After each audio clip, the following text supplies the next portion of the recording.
Hello guys, welcome back to my channel, Kasinit Vlogger. So guys, pakita tayo ngayon ng iba't ibang design ng mga butas ng ating nozzle burner. So maraming design guys, ang paggawa lang ang mahirap. So ito traditional una, nandito yung distractor natin. Yung mga karamihan na ginagawa dito ang distractor sa gilid. Tapos ito, kakaiba ang kombinasyon natin dahil itong distractor at saka dito sa taas magkasabay sila.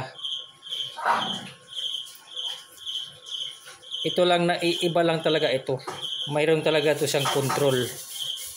Namamatay talaga ito. Ay ito, saka ito, saka ito, saka ito nagkasama sa lower flame. Ito iba talaga ang control nito. Dito siya pupunta. So pakita ko na naman yung isang design ng distractor. So nandito guys. So yung isa pinakita natin sa gilid. So yung ito namang malaki na trompo nozzle. Imbis dito ako nagbutas sa gilid. Dito siya oh. Nandito sa may pinaka, halos nahuhulog na to sa ilalim sa ilalim na ito siya oh. Makikita nyo guys yung ano niya oh. Nasa pinakakanto doon yung butas natin sa distractor 8. Tapos yan oh, nasundan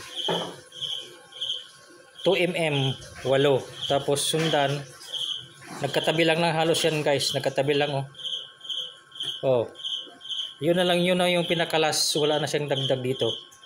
So ang kasunod sa pinakatap, ito na yung dito sa gilid. Ito yung pinakamarami. Ito guys, nasa gilid siya oh. Ito yung kuan guys, nasa itong hilira na to 16. Tapos susundan siya uli ng isang hilira pa nandito oh. Mayroon pa siyang isang hilira ng paikot. 8 siya, 8 dito. Itong hilira na naman ito, nagpaikot din ito. Kaya dalawa din yung layer niya. Ito yan, at saka ito. So napakadaming butas nito. Ito yung pinaka pangmadalian na pangpakulo. So ngayon guys, nakita naman nyo itong pinaandar ko ito na mapapatay talaga ito. So balik natin yung isa. Tapos mayroon na naman akong kwan guys, panibagong inuobserbahan sa laboratory ko. Laboratory, scientist. Totoo naman guys, ang magtuklas ng kalan para ring scientist.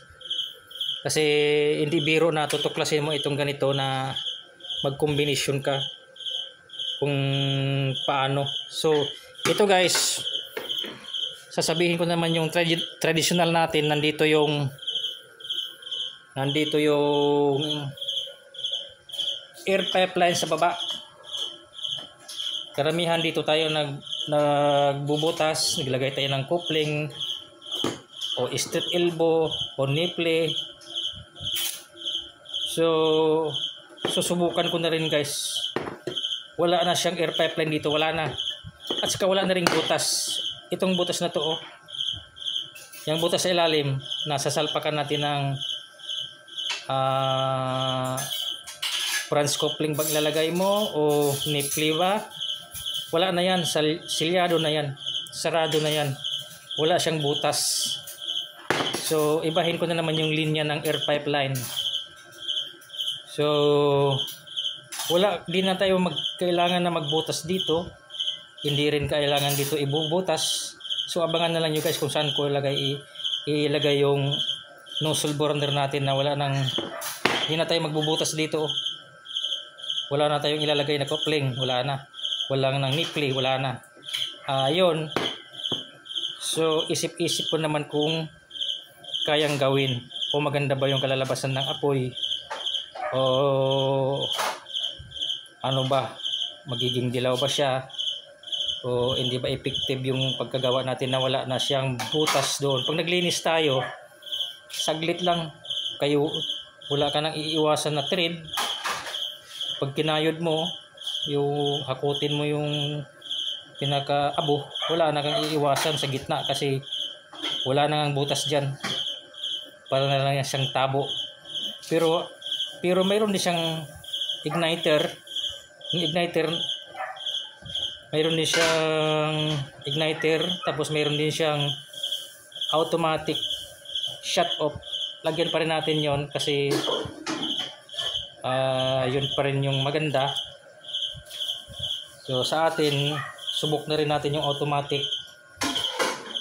So kanya-kanya lang tayong design at tuklas. So guys, ito yung panibago kong itutuklas, yung wala siyang butas sa flooring. Wala na yung butas dito sa flooring. So madali nang linisin yun, madali nang linisin kasi pag hinugot, pag inalis mo yung nozzle niya, wala na dyan, maluwag na yung paglilinis mo dyan. So yan guys, abangan lang nyo, pero matagal-tagal pa maumpisan dahil dami tayong project. So ngayon guys, paliyabin natin uli, tingnan natin kung ang kulo, kung gaano kagrabe yung kulo niya sa itong pinakamalaki dahil napakaraming butas nito.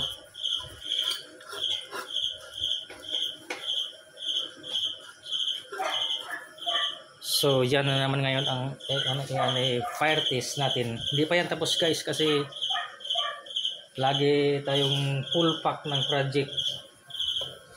Ito guys, oh, pinapahinga ko na ito. Malinis to. Wala tong uling-uling, malinis yan. So kung gusto niyo yung i-mine guys, bahala na kayo. Pero pagka wala, andyan lang yan, oh. Nandiyan lang yan kasi mayroon kaming service kalan dito na super stainless din yan lahat. So kanyan, yan yung ginagamit namin kasi kanyan malaki rin yan.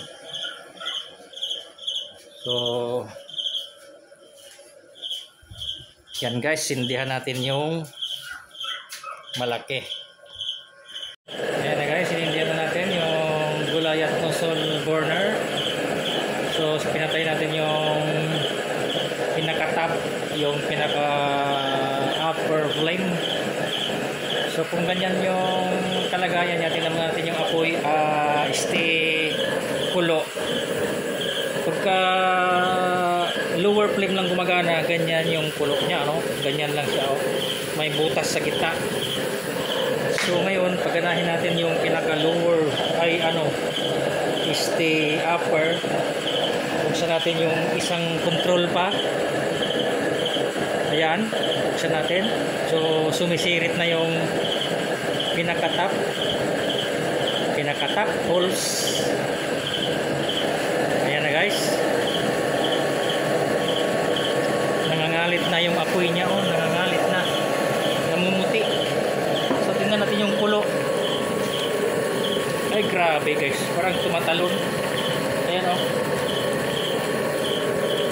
Parang 1 inch, mahigit 1 inch yung tumatalon yung kulo. Grabe guys. Ayan, oh, tumatalon. Nabuksan yung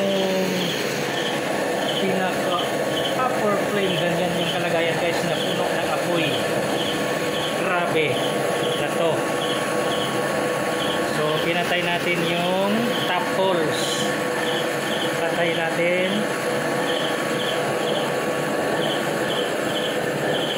So ganyan yung kalagayan niya guys. So pinatay yung top holes. So nag-accelerate siya na walang gaanong flame enhancer sa tuktok. Mayroon lang siyang piraso doon, 6 ang natitira, 6. Tapos ganyan yung apoy sa paligid. Guys, ang kulo niya. Yun ang kagandahan ng design natin. Maraming control. Pwede ka mag-control dito, dito pa. Ayan oh. Ayan oh.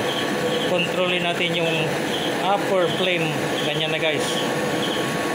Grabe na to. Ayan guys oh. So napuno ng apoy ang puwet ng kaldero. Ganyan karami yung one guys. Butas natin. Oh guys. Kaya wala nang kwan guys. Wala nang langis. Kulang na ng feedings. Kaya bumababa na yung